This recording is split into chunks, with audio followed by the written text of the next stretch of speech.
Hello दोस्तों। तो अब हम देखेंगे कि हमने क्या क्या पढ़ लिया। दैट इज सेमीकंडक्टर पढ़ लिया है। सेमीकंडक्टर में हम क्या कर सकते थे, that is the electron control कर सकते थे, number of charge carrier control कर सकते थे और डायरेक्शन कंट्रोल कर सकते थे।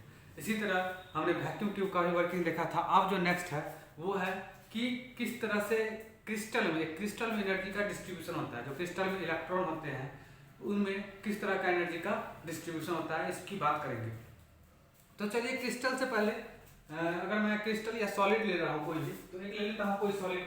तो कोई आप मेटल ले लो और उसके बाद उसका एनालिसिस करो। तो फॉर एग्जांपल मैं ऐसा आइटम लेता हूँ जिसके आउटर ऑर्बिट में एक इलेक्ट्रॉन हो। तो आप कुछ भी ले सकते हो, सोडियम ले लो या पोटासियम ले लो, कोई टेंशन नहीं है, एनर्जी मिलेगी सेम। तो एग्जाम्पल के लिए मैं सोडियम ले लेता हूँ समझने के लिए। तो सोडियम का हमने लिया 1 मोल। सोडियम का कितना एटम लिया, that is 1 mole atom of sodium. 1 mole atoms मैंने सोडियम का लिया। 1 मोल एटम्स हमने सोडियम का लिया। तो सोडियम का इलेक्ट्रॉनिक कॉन्फ़िगरेशन अगर मैं बात करूं तो कितना होता है, that is the 1s2 2s2 2p6 and 3s1। ये मेरे पास इलेक्ट्रॉनिक कॉन्फ़िगरेशन आ गया। अगर मैं एक एटम सोडियम का एक एटम ले रहा हूँ, सोडियम का एक एटम, और एक एटम में जो इलेक्ट्रॉन का डिस्ट्रीब्यूशन है वो एनालिसिस कर रहा हूँ, तो उस केस में क्या होगा, दैट इज मेरे पास एक न्यूक्लियस होगा। पिक्टोरिकली समझिए, ये मेरे पास एक न्यूक्लियस है जो कि पॉजिटिवली चार्ज है। इसके साथ first orbit, second orbit, okay, first second, और सेकेंड ऑर्बिट में दैट इज फर्स्ट ऑर्बिट में कितना सबसेल है, 1 सबसेल है, दैट इज एस सबसेल है। एस सबसेल फर्स्ट ऑर्बिट का, that is this is the 1s first orbit का 1 subshell 1s, and this is the second orbit का 2s and 2p, इसी में ऑर्बिट होगा। ओके, 2s एंड यहाँ पे 2p, दो सबसेल। इसी तरह थर्ड ऑर्बिट में कितना है, that is the 1 subshell, that is 3s, that is ये है 3s। अब मैं डिस्ट्रीब्यूशन की बात करूं तो फर्स्ट ऑर्बिट में दो इलेक्ट्रॉन, सेकेंड ऑर्बिट में मेरे पास 8 electron, that is 2 6 8 2 3 4 5 6 7 8 electron. And third orbit में मेरे पास है, दैट्स हाउ मच इलेक्ट्रॉन, तो 1 इलेक्ट्रॉन मेरे पास।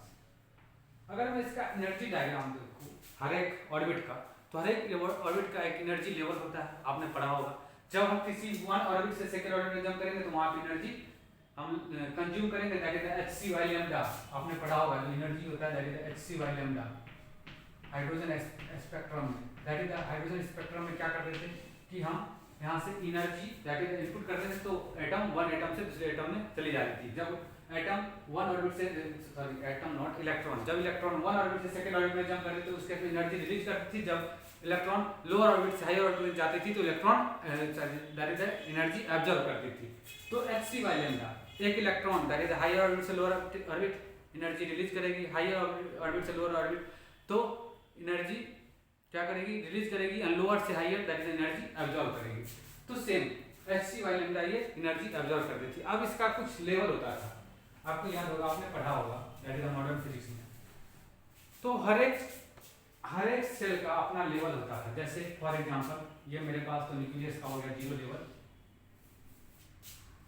उसके बाद फर्स्ट एस का एक ये लेवल होगा, सेकेंड ऑर्बिट का ये लेवल, थर्ड ऑर्बिट का ये लेवल, एक लेवल होता है हर एक का energy level. 1s first orbit का ये एनर्जी लेवल, सेकेंड ऑर्बिट का ये, थर्ड ऑर्बिट का ये, दैट इज जो एनर्जी लेवल होता था वो एक पार्टिकुलर पॉइंट होता था। जैसे फर्स्ट ऑर्बिट का निकालते थे, फर्स्ट ऑर्बिट का एनर्जी लेवल तो निकालते थे, that is E equals to minus 13.6 that is z square upon n square. Bohr's orbital model, हर एक ऑर्बिट का किसी पार्टिकुलर एलिमेंट के लिए किसी ऑर्बिट में जो एनर्जी लेवल था, जो एनर्जी ऑर्बिट का था, वो इस फॉर्मूला द्वारा निकाला जाता था, energy of electron that is the minus 13.6 Z² in electron volt. आपको याद होगा। इट मीन्स जब एनर्जी दैट इज जब हम ऑर्बिट का नंबर बताएंगे, that is the first orbit, second orbit, third orbit, तो फर्स्ट यहाँ पुट करेंगे तो आपको आएगा 13.6 Z²। अगर एटम है तो ये फिक्स है, अगर कोई पार्टिकुलर एलिमेंट ले रहे हैं तो उसके लिए Z क्या है, फिक्स है, ये फिक्स है Z, डिपेंड कर रहा है n पे। And number of orbit, first orbit में आप देख रहे हैं कि 13.6 इलेक्ट्रॉन वोल्ट था। इसी तरह सेकंड ऑर्बिट में 13.6/2² दैट इज इसका फोर्थ हो गया, दैट इज द माइनस में हो रहा है fourth, that is the first orbit में है -13.6। इसमें क्या है, क्या है Z=1 मैंने पुट किया है और n=1, इस केस में आ रहा है यही Z=1 और n=1 के लिए जो नेक्स्ट है, next that is the n की जगह पे 2 पुट करूंगा तो ये हो जाएगा -13.6/4 इलेक्ट्रॉन वोल्ट। समझ आ रही है, मतलब कि सीधे घट रहा है, ये निगेटिव का वैल्यू घट रहा है, मतलब कि एनर्जी बढ़ रही है, निगेटिव घट रहा है, एनर्जी बढ़ रही है, मतलब ये छोटा ये उससे बड़ा, फिर अगला जो होगा वो उससे बड़ा, मतलब कि हर ऑर्बिट का एक एनर्जी लेवल है और एक एनर्जी पर पार्टिकुलरली पर वो उसमें इलेक्ट्रॉन ऑर्बिट कर रही है न्यूक्लियस के चारों तरफ। अब हम बात करते हैं क्रिस्टल के बारे में। तो क्रिस्टल में क्या है, क्रिस्टल में मेरे पास कई सारे एटम्स होंगे। क्रिस्टल में मेरे पास अगर मैं क्रिस्टल लूंगा, एक सॉलिड लूंगा, तो उसके इसमें क्या होंगे, बहुत सारे एटम्स होंगे। बहुत सारे एटम्स होंगे तो वो क्या करेंगे बताओ भाई।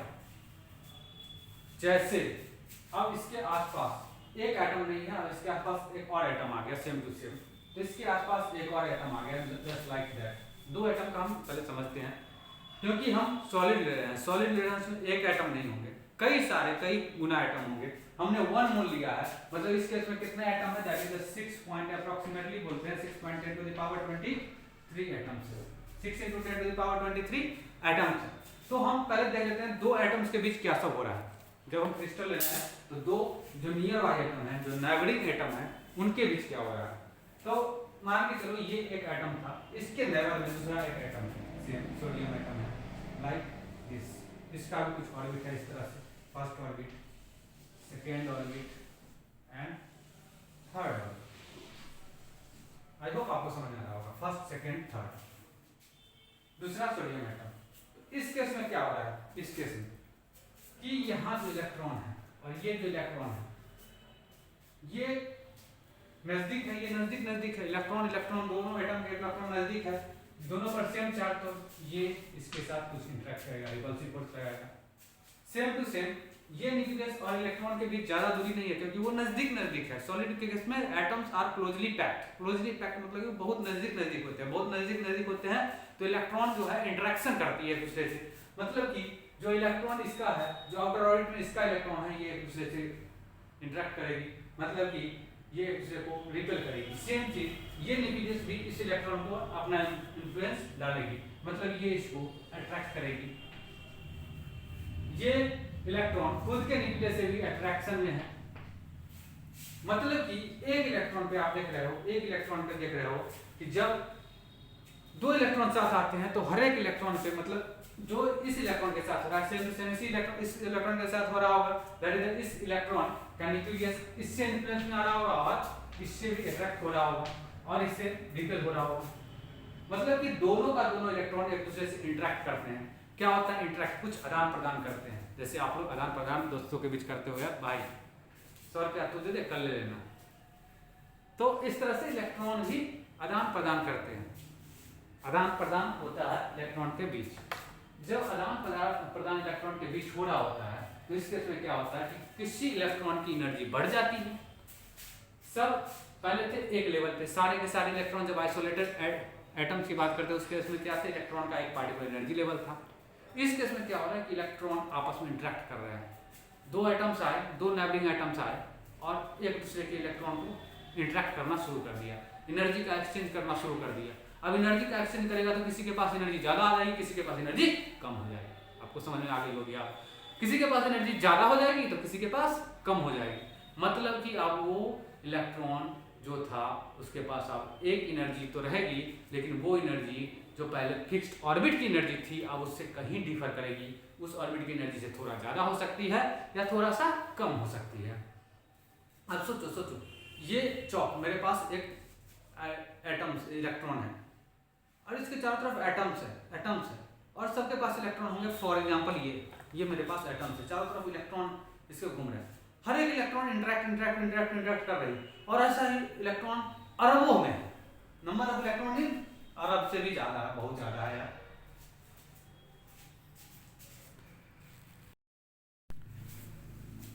मैंने क्या बोला था कि ये मेरे पास एक इलेक्ट्रॉन है, एटम्स है, उसमें इलेक्ट्रॉन है, इसके चारों तरफ कई सारे एटम्स है, क्योंकि एक एटम तो नहीं होंगे, दो एटम तो नहीं होंगे, इसमें कितने एटम्स हमने लिया है, हमने इतना सारा एटम्स लिया, समझो बेटा 6 × 10⁻23 हमने एटम्स लिया है।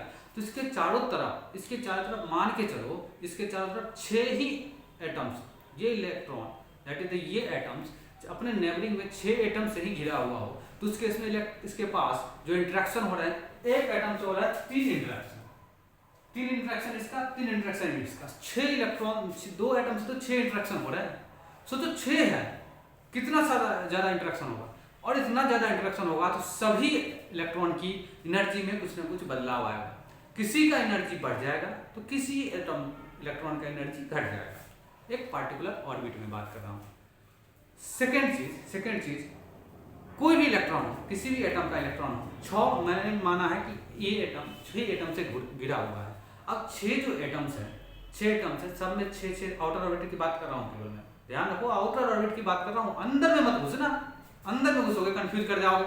आउटर ऑर्बिट की बात कर रहा हूँ, आउटर ऑर्बिट में कितने इलेक्ट्रॉन है, एक इलेक्ट्रॉन है, आउटर ऑर्बिट में एक इलेक्ट्रॉन है, मतलब कि अगर ये 6 से घिरा हुआ है, एक ये 6 ये 7, एक एटम ये, इसके चारों तरफ 6 एटम, ये 6 एटम से घिरा हुआ है तो 7 एटम, 7 एटम के 7 आउटर इलेक्ट्रॉन, 7 आउटर इलेक्ट्रॉन, सातों आउटर इलेक्ट्रॉन के जो एनर्जी होंगे वो सेम नहीं होंगे, भले ही एनर्जी में डिक्रीमेंट इंक्रीमेंट आया होगा, लेकिन हर एक एटम का जो सॉलिड में है पोजीशन अलग होगा, हर एक एटम का सॉलिड में पोजीशन अलग होगा, कोई एटम यहां होंगे, कोई एटम यहां होंगे, कोई एटम यहां होंगे, कोई एटम यहां होंगे, और सारे के सारे एटम का इलेक्ट्रॉन का भी पोजीशन अलग होगा, क्योंकि सारे के सारे एटम्स इलेक्ट्रॉन जो है अपने एटम से बंधे हुए होंगे, और सारे के सारे इलेक्ट्रॉन एक दूसरे से एनर्जी का इंटरेक्शन कर रहे होंगे, तो सारे के सारे इलेक्ट्रॉन का एक पार्टिकुलर एनर्जी होगा, मतलब कि जो इस एटम के इलेक्ट्रॉन का एनर्जी है वो जरूरी नहीं हो कि इस एटम के इलेक्ट्रॉन का एनर्जी के बराबर हो, हर एक इलेक्ट्रॉन का इंटरेक्शन के बाद भी अलग अलग एनर्जी होगा। क्लियर हुई इस बात में? अगर आपको क्लियर नहीं हुई तो फिर से आप वीडियो को बैक जाए, पॉज करें और इसको समझें। 6 इलेक्ट्रॉन, 6 एटम्स, 6 एटम्स के 6 आउटर ऑर्बिट में इलेक्ट्रॉन, 6 आउटर ऑर्बिट के इलेक्ट्रॉन आपस में इंटरेक्शन, तो सब इलेक्ट्रॉन का एक अपना एनर्जी लेवल, भले ही वो एनर्जी जो ऑर्बिट है उससे ज्यादा हुआ हो या उससे कम हुआ हो, लेकिन हर एक का एक पार्टिकुलर अपना एनर्जी होगा। अब इसको समझते हैं, जो हमारे पास एनर्जी लेवल है उस केस में, जब हम बात कर रहे हैं कई सारे इलेक्ट्रॉन की, तो देखो क्या, फॉर एग्जांपल इसी इलेक्ट्रॉन की बात कर रहा हूं, इसी एटम्स का ले रहा हूं और इसी का एनर्जी लेवल मैं ड्रॉ कर रहा हूं, आप यहां क्लियरली समझो क्या कहना चाह रहा हूं। ये मेरे पास था एनर्जी लेवल, दैट इज ये था मेरे पास 1 इसका एनर्जी लेवल, आपको कंफ्यूजन नहीं होगी, ये था मेरे पास 1 इसका एनर्जी लेवल, ये मेरे पास था 2 सेकेंड ऑर्बिट का एनर्जी लेवल, सेकेंड ऑर्बिट का दैट इज 2s, और इससे थोड़ा ऊपर रहा होगा 2p, इससे थोड़ा ऊपर रहा होगा 2p, थोड़ा ऊपर सब ऑर्बिट है बेटा, देख रहे हो, और 3s का कुछ यहाँ पे एनर्जी लेवल रहा, 3s, जो 3s वाले एटम्स है वो न्यूक्लियस से दूर है, 3s वाले एटम न्यूक्लियस से दूर है, जब ये न्यूक्लियस से दूर है इट मींस जो न्यूक्लियस का कंट्रोल होगा इस इलेक्ट्रॉन पे सबसे कम होगा, मानते हो कि नहीं मानते हो? जो हमारे पास न्यूक्लियस का जो कंट्रोल इस इलेक्ट्रॉन पे है सबसे कम होगा, सबसे कम होगा तो बाहर के जो एटम्स है, बाहर के एटम्स है, उसके इलेक्ट्रॉन इसको आसानी से इन्फ्लुएंस कर पाएंगे। सीधा समझो ये पेरेंट है, ये चिल्ड्रन है बदमाश, और पेरेंट का जो है पकड़ इस चिल्ड्रन पे कमजोर है। तो इस केस में क्या होगा, चिल्ड्रन बहकेगा, जो ये बच्चा है ये बहकेगा, जब कोई बाहरी बच्चा आ गया उसके साथ चला गया खेलने। तो सेम टू सेम होता है कि इसका पकड़ इलेक्ट्रॉन पे कम है, अपने पेरेंट पे कम है, बाहर वाला आया इलेक्ट्रॉन इसको इन्फ्लुएंस करके भगा के ले गया, मतलब कि इसकी एनर्जी में ज्यादा बदलाव कर दी, ज्यादा इसको खराब बना दिया। वही केस होता है, मतलब कि 3s वाला जो इलेक्ट्रॉन है जब वो दूसरे इलेक्ट्रॉन से इंटरेक्ट करेगा तो उसकी एनर्जी में हो सकता है कि ये बढ़ जाए, ये घट जाए, ये बढ़ जाए या घट जाए। ये ओरिजिनल लेवल था, एक आइसोलेटेड एटम का ओरिजिनल लेवल था। इस केस में क्या हुआ, एनर्जी बढ़ गई या एनर्जी घट गई। तो एक ये मेरे पास एनर्जी लेवल है, एक ये मेरे पास एनर्जी लेवल है, एक बार घट गया एक बार बढ़ गया। अब देखो इसकी जो चौड़ाई होगी, जो आउटर ऑर्बिट में जो एनर्जी का गैप होगा, दैट इज एनर्जी बैंड होगी, इसकी चौड़ाई ज्यादा होगी। रीजन क्या है कि इंटरेक्शन ज्यादा हो रहा है, इसमें एनर्जी का डिफरेंस ज्यादा हो रहा है, ये ज्यादा बहक रहा है, इसमें एनर्जी में ज्यादा चेंजेस आ रहे हैं। तो इस केस में जो है सो बैंड चौड़ा होगा। सेकेंड केस, जब हम ज्यो हम जाएंगे अंदर, दैट इज न्यूक्लियस के पास लोअर ऑर्बिट में, तो उस केस में जो है इसकी चौड़ाई घट जाएगी और इनर ऑर्बिट की लगभग चेंज नहीं होती है, बैंडविड्थ चेंज नहीं होती है। 2s की थोड़ा चेंज होगी, थोड़ा सा चेंज होगी, थोड़ा अप जाएगी, थोड़ा डाउन जाएगी।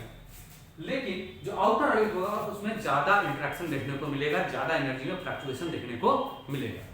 अब बात करते एक इलेक्ट्रॉन, अब मैंने बात किया था कि एक इलेक्ट्रॉन का जो एनर्जी होता है पार्टिकुलर, दैट इज किसी एक इलेक्ट्रॉन का एनर्जी फिक्स होता है, मतलब इंटरेक्शन हुआ, एनर्जी घटी, एनर्जी बढ़ी, लेकिन वो इलेक्ट्रॉन का पार्टिकुलर एनर्जी घटी बढ़ी उसी इलेक्ट्रॉन का, मतलब कि जितने सारे इलेक्ट्रॉन होंगे सबके पास एक अलग एनर्जी लेवल होगा, भले ही वो कम हो, भले ही वो ज्यादा हो ऑर्बिट से, लेकिन एक आइसोलेटेड इलेक्ट्रॉन का दूसरे एक इलेक्ट्रॉन का दूसरे इलेक्ट्रॉन के पास दैट इज एनर्जी डिफरेंस होगा। इस एटम के इलेक्ट्रॉन का एनर्जी कुछ और होगा, तो इस एटम के इलेक्ट्रॉन का एनर्जी कुछ और होगा। अगर तीसरा एटम होता तीसरा का भी कुछ और होता, अगर करोड़ों एटम्स होते तो करोड़ों का कुछ अपना अपना एक एनर्जी लेवल होता। आई होप आपको क्लियर हुई होगी। मतलब कि अगर हमने सोडियम का इतना सारा एटम्स लिया है 6 × 10⁻23 लगभग लिया है, तो इस केस में मेरे पास कितने हैं, बहुत सारे energy level, that is the 6 × 10⁻23, that is इतने सारे लाइन होंगे, सारे इलेक्ट्रॉन के यहाँ पे लाइन होंगे, इतने सारे लाइन होंगे, बहुत सारे लाइन होंगे, बहुत सारे इस तरह से लाइन कितना लाइन होंगे 6 × 10⁻23, क्योंकि इलेक्ट्रॉन के नंबर 6 × 10⁻23 है। समझ में आया होगा, क्लियर हुई होगी, एनर्जी बैंड के क्लियर हुई होगी। तो हमारे पास एक एनर्जी जो ये है लाइन, अब ये लाइन नहीं एक बैंड की तरह दिखती है जिसमें कई सारे इलेक्ट्रॉन का एक अपना एनर्जी लेवल होता है, क्लियर हुई। तो ये है मेरे पास सोडियम का एनर्जी बैंड, सोडियम का एनर्जी बैंड किस तरह से क्रिस्टल में एनर्जी बैंड का फॉर्मेशन होता है, आपको ये क्लियर हुई होगी। आई होप आपको ये अच्छी भी लगी हुई। नेक्स्ट वीडियो में हम देखेंगे कि सिलिकॉन क्रिस्टल का, क्योंकि जो हमें बनाना है सेमीकंडक्टर बनाना है भाई, तो सेमीकंडक्टर में किस तरह से होती है, सिलिकॉन का एनर्जी बैंड किस तरह से बनती है, उसके बारे में चर्चा करेंगे नेक्स्ट वीडियो में। आई होप आपको ये वीडियो अच्छी लगी हो तो अपने दोस्तों के साथ शेयर करो, सब्सक्राइब करो, कमेंट करो कैसी आपको वीडियो लगी, इम्प्रूवमेंट कैसी रही, या अगर और इम्प्रूवमेंट चाहिए और कॉन्सेप्ट चाहिए तो वो कैसी रहेगी। Thank you and best of luck and happy new year to you.